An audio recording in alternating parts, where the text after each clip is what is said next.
Now I've explained and outlined the illusion argument as basically a setup to this argument, the hallucination argument. In this lesson, we're going to explain what the hallucination argument is, and then we're going to look at the implications for it. Again, for direct realism. I mean, direct realism is already down and out, but we're going to just start kicking it while it's down. Seeing as, things will get worse for direct realism. So specifically, we're going to outline the ideas of hallucinations. Again, we're going to distinguish between what the difference between a hallucination and an illusion is. We're going to then look at the hallucination argument in detail, and then we're going to again look at the implications for the hallucination argument. This is a very similar lesson to the last lesson. You'll notice that the main points that we're going to cover are effectively the same thing, and you'll notice that the argument is very similar as well. So the idea of hallucinations, they're very similar to illusions, but they differ in a very distinct way, and I mentioned it in the last video, but I'm going to go into a lot more detail in this lesson. So it's for this reason that the hallucination argument is seen as a very similar argument to the illusion argument. Okay, they're both very powerful indicators against the concept of the openness to the world theory, the idea that our minds are open to mind-independent objects, or to just direct realism in general.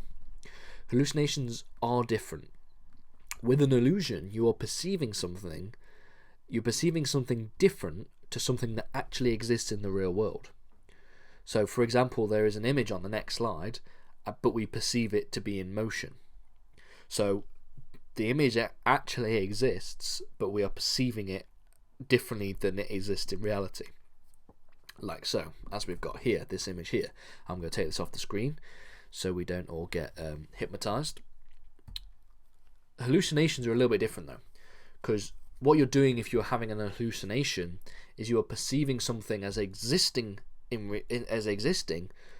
but it doesn't actually exist in reality. So, for example, if I was to look at my bottle of water here, and I was to have an illusion about the bottle of water, I might claim that the bottle of water is green or is yellow. It isn't in reality. Okay. If I was to have a hallucination about the bottle of water, I would see the bottle of water if there wasn't one there. So even if the bottle of water wasn't here and I'd still see it, I'm hallucinating. That's the difference. So, if anything, it is definitely a valid point to make that the hallucination argument is more powerful in showing that the openness to the world theory doesn't actually work, that the link between our minds and mind-independent objects isn't there. Okay, so this is what it looks like formally. So, premise 1. In a hallucination, things appear to exist when they don't actually exist at all in reality. And premise 2. In these cases, we must be perceiving something. There must be something that we're perceiving, even if it's not the actual thing that we think we're perceiving. This something cannot be some physical object, because no such objects exist, because that's the definition of an illusion. So we're perceiving something, but we're not perceiving anything physical. So it must be some mental entity. There must be some kind of mental entity that we're perceiving, not anything in reality. And then that's the idea that hallucinations exist, okay? And like in the last lesson, like in the illusion arguments lesson, we now have to now have to conclude that we can't have any kind of perception. So we do that by proving that hallucinations are phenomenologically indistinguishable from veridical perceptions.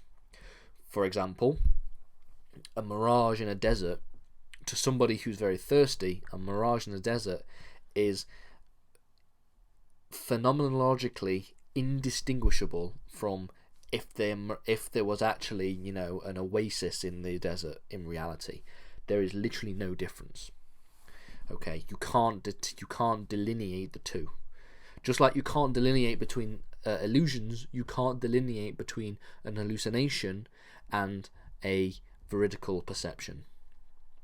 So as a conclusion, in any case of perception, hallucinations veridical perceptions, or even illusions, okay, what we're really perceiving must be some kind of mental image. There isn't any mind-independent objects or event, okay?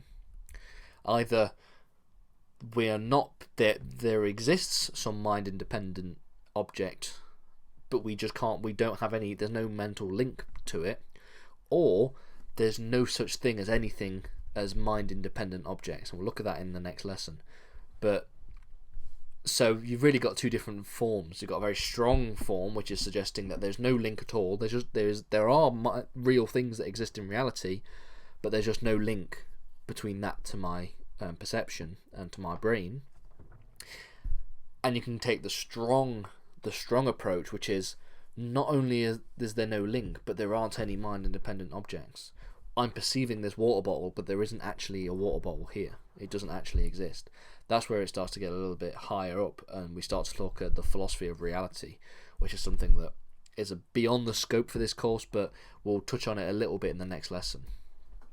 So what are the implications for the hallucination argument? Well, like I've already said, it's a stronger version than the illusion argument, because in the case of the illusion argument, a supporter might be able to suggest that there is at least some connection between the mind and a mind-independent object. If you were thinking of a criticism of the illusion argument in the last lesson, you might be thinking, well, okay, I don't see the object as it is in reality, but it's very close.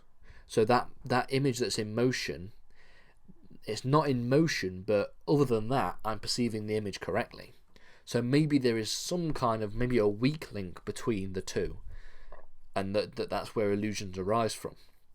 But you can't make that claim with hallucinations, because with hallucinations you're making the claim that you're perceiving something to exist when it actually doesn't. There's no link at all. There can't be any link, because there's no physical object.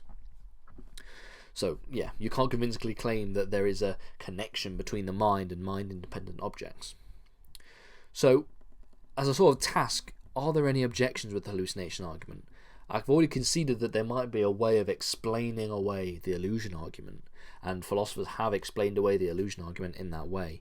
But are there any ways you can explain away the hallucination argument, or why we should reject it? Because if not, we're going to have to reject direct realism. So what happens if we reject direct realism? What happens there? Well, we have to look at a different theory. So that's what we're going to do in the next lesson. We're going to look at the idea of the sense data theorem, okay, sense data theory for perception, and see if that can provide answers to our problems of illusion and hallucination.